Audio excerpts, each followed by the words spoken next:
This is for a person named Jeff Eyges. I'm sorry if I'm butchering the pronunciation. This is based on a comment off Fetcher.net. I'll put the link. Um, it's talking about your comment. This is part and parcel of all world religions. The idea that God, or in the case of Buddhism, the universe, as some sort of cosmic banker.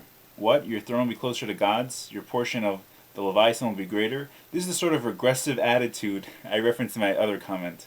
Nothing apart from threats of hell turns me off to organized religion more quickly. Without reward and punishment, what would be the point of existence? I just don't understand. I mean, if you tell, yeah, rape and you'll go to heaven, put on tefillin and you'll go to heaven, what then becomes the point of order and avoiding chaos? So I'm sorry that you're turned off that I believe that there's a reward and punishment system in this universe, a cosmic banker, but that's just something that keeps me sane. And I'll be the first to admit, and you'll call me on this, religion is a crutch, religion is for weak-minded people. Yes, I'm all those things. I need a crutch, I'm a weak-minded person, but it does help me function. I think there are plenty of people who think about continuity after death, Ronen. They just don't conceptualize in the same way that you do.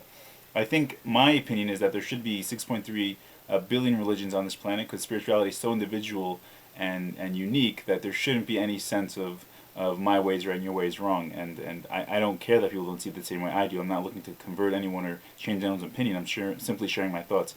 If God has to prove to you that exists, your point to my next point, I would say the point is that they'd be able to serve him more efficiently. If God could prove to you that he exists, you'd serve him more efficiently.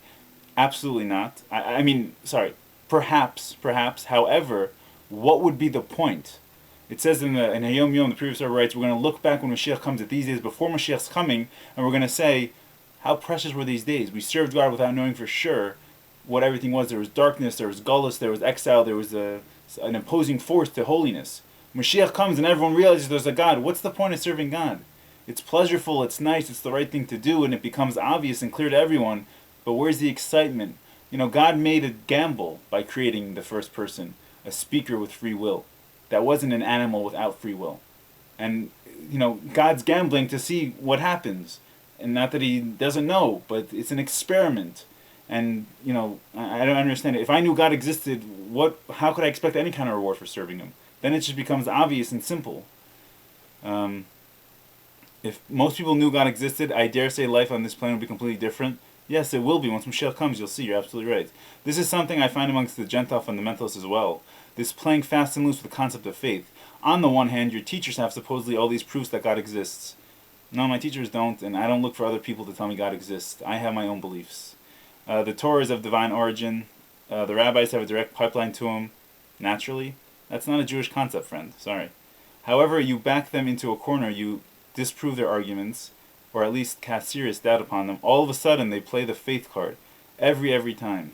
I'm not sure what you're talking about with the faith card.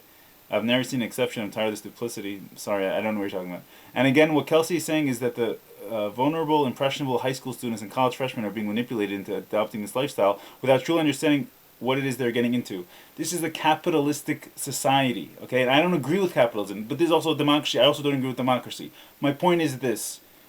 These people in Eish Torah, they're free to pursue their business any way they want. You're telling me a high school student doesn't know what the world is about? I'll tell you a 6-year-old knows much more what the world is about. At 6 years old, you understand general things. At 13, you're already pretty free and clear. To get a guy from college, he should know what the world's about. If he wants to go into Yiddishkeit, let him go into Yiddishkeit.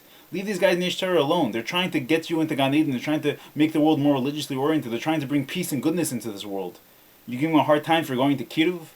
What are you doing with your life exactly? Not you personally, but I'm saying, what are the other options? Becoming a lawyer and defending criminals who should be behind bars? I don't understand. What's the point of this, of getting on these people who are going into Kiruv? It's a beautiful thing.